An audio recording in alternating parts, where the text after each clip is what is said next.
Hi love you you are welcome on this channel. तो आज CBOs आपके लिए वीडियो है। वीडियो इस नज़रिए से इम्पॉर्टेंट है कि आपकी ज्वाइनिंग जो अभी नेक्स्ट मंथ 20 से होने वाली है, या फिर आप अगर सेकेंड स्लॉट में ज्वाइन करने वाले हैं, तो मन में हमेशा से जब भी हम बैंक ज्वाइन करते हैं तो सबसे पहले जो हमारी क्वेश्चन आती है वो सैलरी की आती है, जो हमने ऑलरेडी बहुत बृहद पैमाने पर डिस्कस किया है।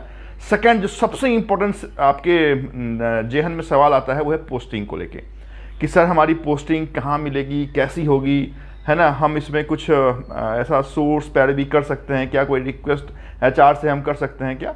तो आप जाने कि आपके SBI CBO की पोस्टिंग कैसे होती है।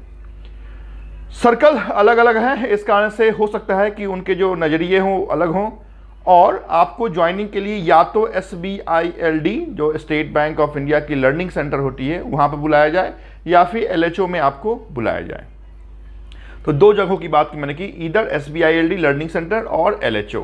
अगर LHO में बुलाया जाता है तो आपको रेफ़र किया जाएगा SBILD में, जहाँ पे आपकी ट्रेनिंग होगी, है ना। 10 to 15 डेज़ की आपकी ट्रेनिंग होगी, और वहाँ के ट्रेनिंग लेने के बाद आपको वापस, अगर आप SBILD ज्वाइन करते हैं तो LHO को दे दिया जाएगा।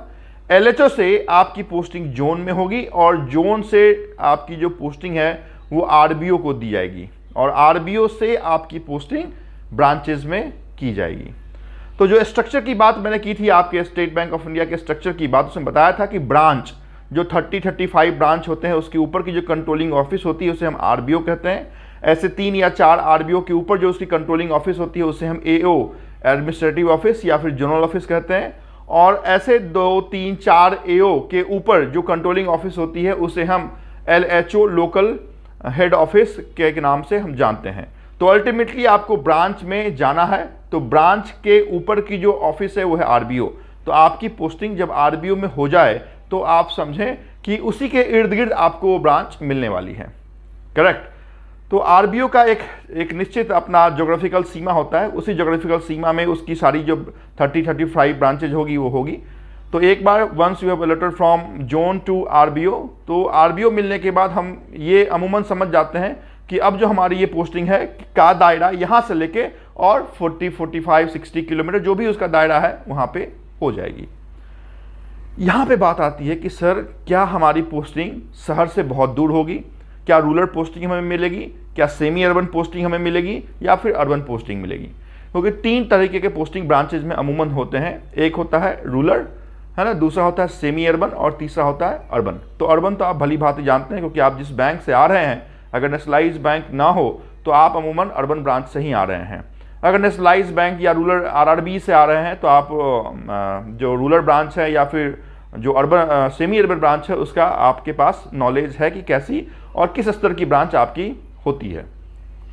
तो आपकी पोस्टिंग जनरली अगर गर्ल्स ना है, क्योंकि गर्ल्स कैंडिडेट अगर है तो उन्हें हो सकता है कुछ प्रेफरेंस अर्बन में दिया जाए। अदर देन गर्ल्स आपकी पोस्टिंग इधर तो सेमी अर्बन या फिर रूरल ब्रांचेज में होगी। 90% तक चांस है। कुछ ऐसा अगर सीट भरा हुआ हो तो ही आपकी पोस्टिंग हो सकता है कि अर्बन ब्रांचेज में, शहर की जो ब्रांचेज है वहाँ पर हो जाएगी। अदरवाइज आपकी पोस्टिंग रूरल या सेमी अर्बन में होगी। अभी क्या एडवांटेज है इस रूरल और सेमी अर्बन का, तो आप जान लें। आप अभी JMJS 1 स्केल 1 में ज्वाइन करने वाले हैं। स्केल 1 से स्केल 2 में जाने का जो ड्यूरेशन है वो 3.5 ईयर्स का है। मतलब 4th ईयर में आप स्केल 2 के लिए ड्यू हो जाएंगे, और स्केल 2 से स्केल 3 जाने का जो ड्यूरेशन है, जो मिनिमम आपकी कोर्स ऑफ आप कह सकते हैं जो आपकी एक्सपीरियंस होगी वो 3 ईयर्स की है।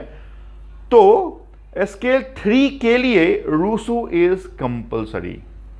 फिर से बोलता हूं, आप जब स्केल 3 की ओर जाएंगे तो वहां पे आपके रूसो असाइनमेंट कंपलसरी होते हैं, और रूसो असाइनमेंट के लिए आपको अल्टीमेटली किसी न किसी रूरल, किसी न किसी आपके सेमी अर्बन ब्रांच में जाना ही है।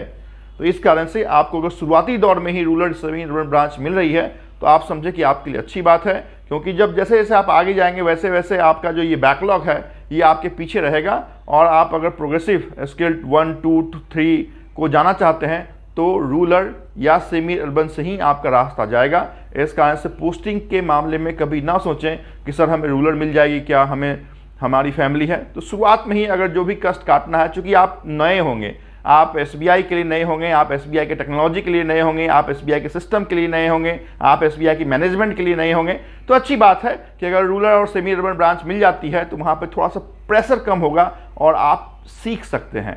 इस कारण से इस वहम में मत रहिएगा कि हमें अर्बन ब्रांच ही मिल जाए, हम कुछ सोर्स पैरवी करें क्या, तो कोई भी ऐसी सोर्स पैरवी आपके बैंक में चलती नहीं है। इस कारण से जो भी मिल रहा है, जैसी भी पोस्टिंग आपको मिल रही है, अच्छा है, राइट। तो यहाँ पे मैंने आपको बता दिया कि रूरल, सेमी अर्बन और अर्बन ब्रांच की क्या आपकी इंपॉर्टेंस है। अल्टीमेटली रूसू assignment is compulsory as per RBI norms, वो आपको करना ही है। तो ये हमने आज बनाए हैं पोस्टिंग के बारे में ये वीडियो।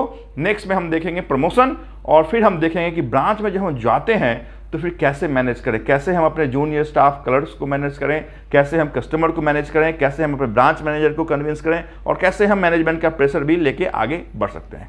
चलिए, thank you so much for watching this important video.